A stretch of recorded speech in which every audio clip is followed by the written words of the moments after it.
Welcome to the Aging Boomers. I'm your host, Frank Sampson. Of course, on our show, we discuss so many of the issues facing boomers, issues with their parents, and of course, what we know is a aging population today. I want to remind everybody that today's show is sponsored by Senior Care Authority, a senior placement and elder care consulting organization that has a national network of professionally trained and experienced local advisors to assist families. They'll work with you in determining the right path for you or your loved one, whether it's various long-term care options, in-home care, assisted living, memory care, or you just need an advocate to just get some advice. So you can talk to a Senior Care Authority advisor, and for a free 30-minute consultation, you could contact Senior Care Authority at 888-809-1231, or you could go directly to the website at www.seniorcareauthority.com. So I've, as you know, we have a lot of great guests. We got another one coming right in here today. But I first, just want to thank everybody for all their support. Our listening audience is growing each and every day, and it's because of you. You're sharing information with friends and family, and making people aware of the show. Of course, many of you are listening to the show on either iTunes, iHeartRadio. Probably the easiest way and where we're getting the greatest growth is just on our free app that you can get on your iPhone or Android phone. Just type in the Aging Boomers, or of course you could get that if you have iTunes as well, the podcast. You can get our podcast as well as other great podcasts on iTunes. So thank you for that, and we just appreciate everything you're doing, all right, to help us educate people throughout the country and throughout the world. We're getting listeners all over. So I'd like to introduce our guest today on a real important subject matter. His name is Paul Hynes. Paul is a certified financial planner. After 22 years at a large Wall Street investment firm, Paul left to form HearthStone, a private wealth management firm. Paul is a member of the Financial Planning Association, National Association of Personal Financial Advisors, and the Estate Planning Councils of San Diego and North County. Paul has also set up a website and blog called Senior Safe and Sound, and we're going to talk about that with him. The goals are to educate and protect seniors while helping prevent the incidence of elder financial abuse. So, Paul, thanks for joining us on the Aging Boomers. I really appreciate it. Frank, glad to be here. Thanks for having me on. Yeah, so, I think, anybody, financial planning or elder law, and, we're all very concerned about, seniors and what's going on there, but it sounds like it kind of hit home for you, this subject matter, and what appears to have led into you setting up seniorsSafeandSound.org. So talk to us a little bit about that.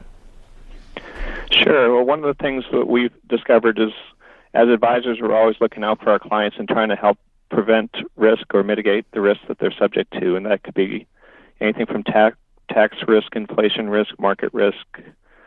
And what we discovered is that they have another risk that most people aren't talking about, and that's the risk of losing money to scams or financial abuse. And if you lose money to any of those risks, it's not in their best interest, and it's not going to help them to enhance their lifestyle. So we became very much of an advocate for education and awareness, building awareness about these scams, because we think the best prevention is prevention at the point of attack. So the person says no or hangs up the phone or just can avoid being taken advantage of, because once they send the money to a stranger, they're never going to get that money back. So that's the first thing. The second thing is I had a family member who became a victim of a scam, and it just proved to me that it can really happen to anyone, because this family member was my father, and he's Still thinks very clearly, still does 2 or 3 crossword puzzles a day. He was an accountant for the telephone company for 39 years. And not the type of person that I would suspect could fall victim to a scam, but certainly he did, and it did prove to me that anybody could become a victim. So it really increased our passion and our dedication to getting the word out. Well, I think I commend you for that. That's great. And what's the website again? It's seniorsafeandsound.org, and it's all spelled out, seniorsafeandsound.org. Right. Lots of information on there. We have videos, short videos that you can watch to learn about how to protect yourself in many different ways. We publish a weekly blog, and the blog is about a certain topic of interest, maybe something that's trending currently. For example, one of the scams that was very prevalent recently is the IRS call scam. Mm-hmm. People were receiving calls at their home claiming to be from an IRS agent, and the calls were very threatening and encouraging the people to call right away. Otherwise, they're going to send police or someone would come to their door and arrest them. What we wanted to get the word out is that the IRS never makes phone calls. They always send letters. So if you just knew that fact and you got that call, you'd know it was a phony call right away. So we actually have an audio taped version of the calls on the blog, and people can listen to it and know that it's just a phony scam and just hang up. So that's the type of thing we have on there. We have lots of good information, and we're constantly updating it with new information on a weekly basis. You know, scams, in a sense, are part of financial elder abuse, but that's not all of it. So, you know, when we hear elder abuse, I mean, I don't know about you, okay, but when I hear elder abuse, and before I really got into this business, you know, you think of physical abuse, all right, which is, you know, horrible in and of itself. Right. But explain kind of the difference, or, you know, how you look at elder abuse versus financial elder abuse, just so people have an understanding of those terms. Sure. And we know this topic is very distasteful, and it really makes your skin crawl, but it is important to talk about it. So that's why I'm so glad that we're having this discussion. So elder abuse, in general, is any act, whether it's intended or not, that causes harm to an older person. And by an older person, it's anyone over the age of 60. Mm-hmm. So that's the definition of elder abuse. And financial elder abuse is someone is trying to gain control of a person's money or property.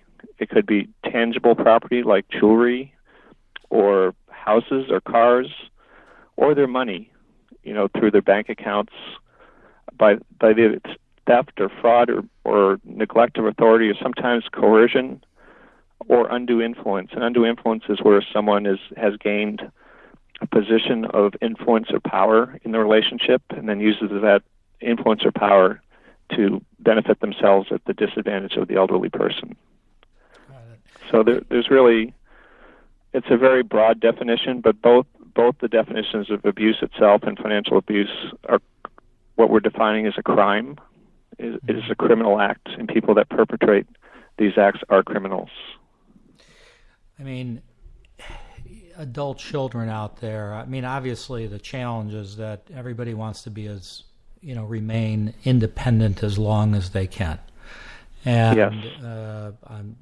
Like you were mentioning about the situation with your father, which unfortunately is pretty typical, but we're talking about, we're not just talking about people who are, have dementia. I mean, certainly that's an issue we'll talk about in a minute, but, we're talking about people who really have their faculties and you wouldn't ever think they would be taken advantage of. So what are some of the, we could talk all day long about how these things occur, but certainly want to talk about preventative measures. So what are some of the, warning signs that you've come up with relative to financial elder abuse? Yeah, and let's talk about probably the most prevalent signs. And this is something I think that anyone who has elderly parents should be keenly aware of. And the first one is isolation. If the elderly person is isolated, and that was certainly the case in my family. My dad lived by himself. My mom passed away many years ago. He never remarried, so he lived by himself, spent a lot of time by himself. And I think someone that's isolated is vulnerable to receiving contact from people, whether it's a telephone call, email, or letter. And they might be more likely to be responsive because they are so alone and they're seeking that kind of connection and contact. So that's the first thing, is beware of isolation and people that live by themselves. And if you do know someone like that, check in with them regularly by telephone or in person. And the second thing, which you already mentioned, if they have some sort of mental impairment, whether it's dementia of any kind, Alzheimer's, even a very mild version of it, they might be missing the one particular link that leads to the decision-making power to be able to say no to certain things.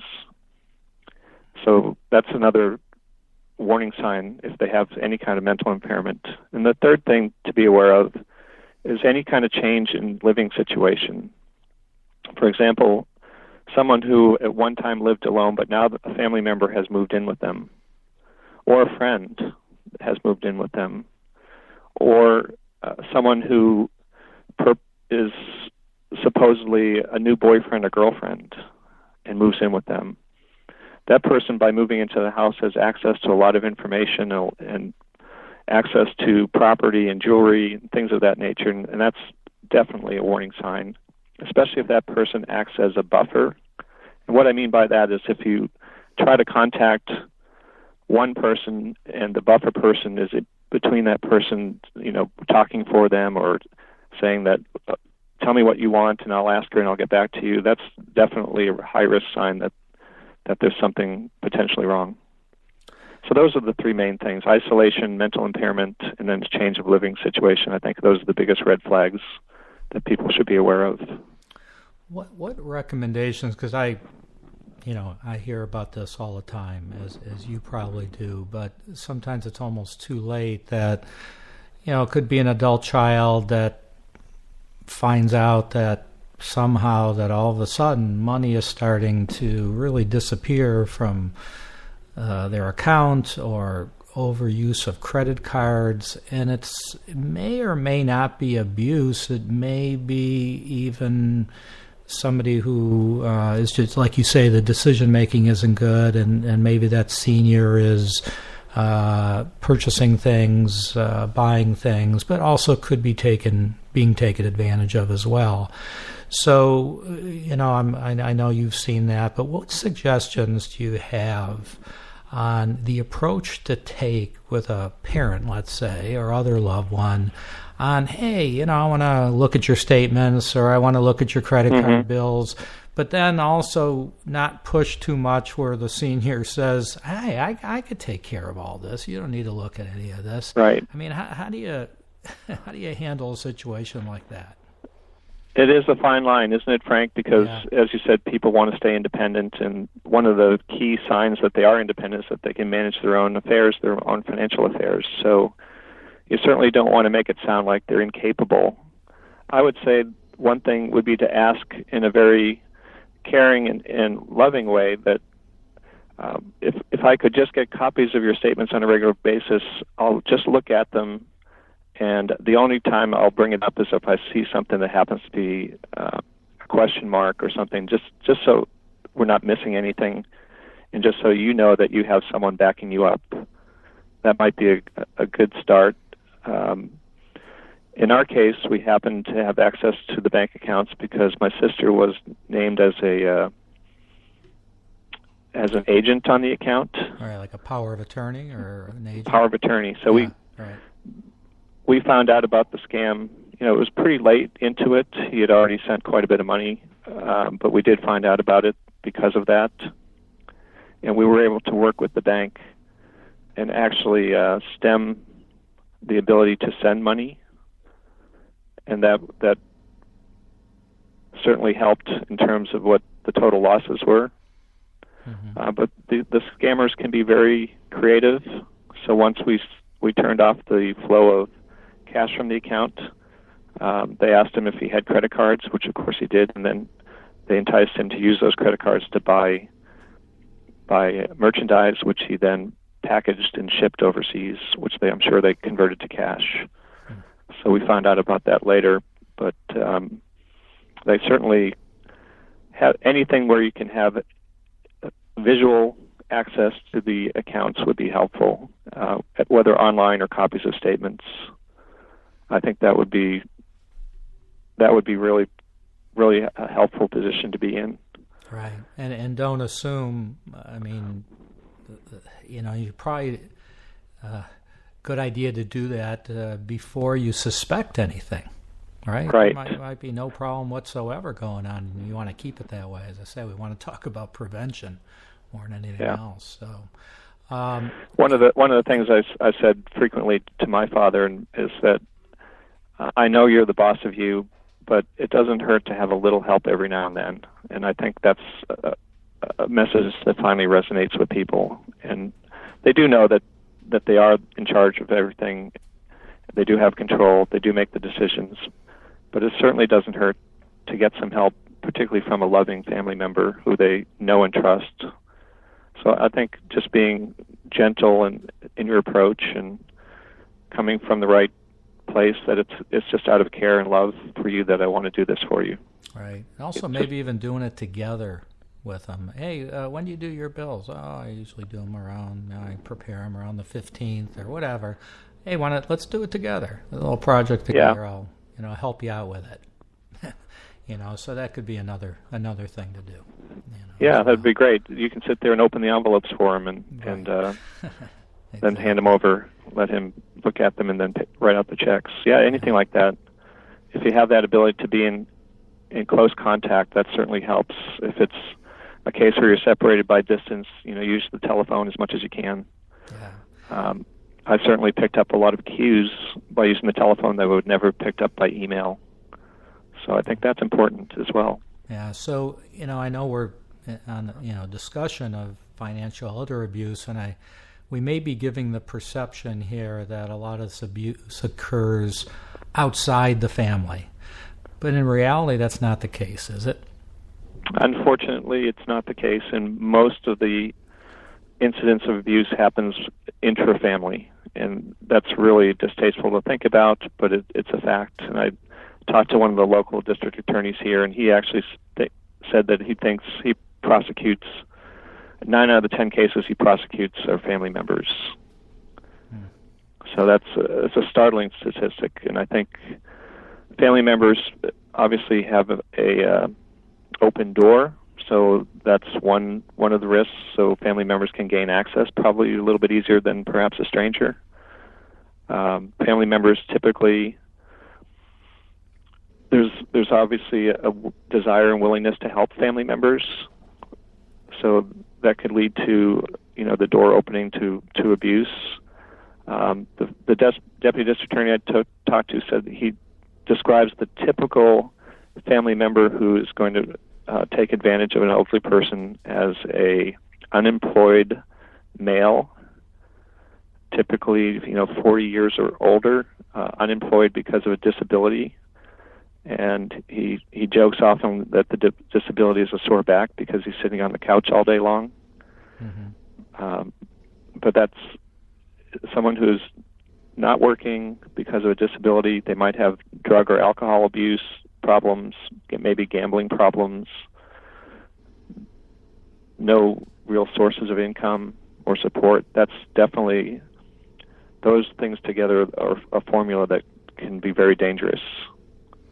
So I would think that that family financial abuse is probably a lot tougher to prevent. But any suggestions at all? Yeah, the hardest part is probably to get it reported. Yeah. I think for the case where we're looking for red flags, if you know there's a unemployed family member living with an elderly person, then that's certainly a red flag. So you would want to keep your eyes and ears open for any possible signs that something might be going on. So other than that, family members protect each other, so it's hard to get that reported. It's hard for people to say actually what happened. If there's actual theft of money or property, they might not want to report it, might not want to describe it in its full extent. They might not want to, what they call, press charges, although that's not accurate. The DA's office gets to decide who press charges or not. But they may not want to act as a witness. And I think that if any family member knows that there happens to be a son or a daughter or nephew, niece that maybe is going through some challenges because of drug problems, I mean, I think you just got to keep an eye on that because right. I know you mentioned it, but it is what I've seen. It's a big issue, and that many times leads to need of dollars and then that's where that occurs. So you can't take that. Can't take that. Also, right. Also, gambling addiction. Exactly. Right. So we kind of, when we were talking about scams, we were talking about financial abuse, and family, etc. I'm going to jump back to the scams a little bit here. We've got, we still have some time, but can you just talk about some of the particular scams nowadays that you're seeing of taking advantage of the elderly? I'm going to talk about three of them. Yeah, sure. Three of them that I've seen very recently, and probably you'll see if you just stop to take a look at them. And the one that's really startling to me is what I refer to as the charity scam. And I'll give you an example. I was monitoring my own father's regular mail, because I happened to be at his home for a week or so. And every day he was getting 20 to 30 charitable solicitation mailings in the mail. And I was going through them one by one, and a lot of them had names that sounded very much like a charity that we would all know, but that weren't exactly the same. Right. So they were most likely charities hire solicitors or fundraiser firms to raise money for them. And what typically happens is the fundraising firm takes a significant chunk of the money before it goes to the charity, because a lot of charities, particularly small charities, can't have the staff to do that themselves. So it was pretty clear to me that a very large percentage of the mailings he was getting were small, obscure charities, probably being sent by fundraising firms, and that if he decided to write a check even for $25 to any one of these charities, it's likely that significantly less than that would go to the actual charity that he wanted to support. So I would be very cautious.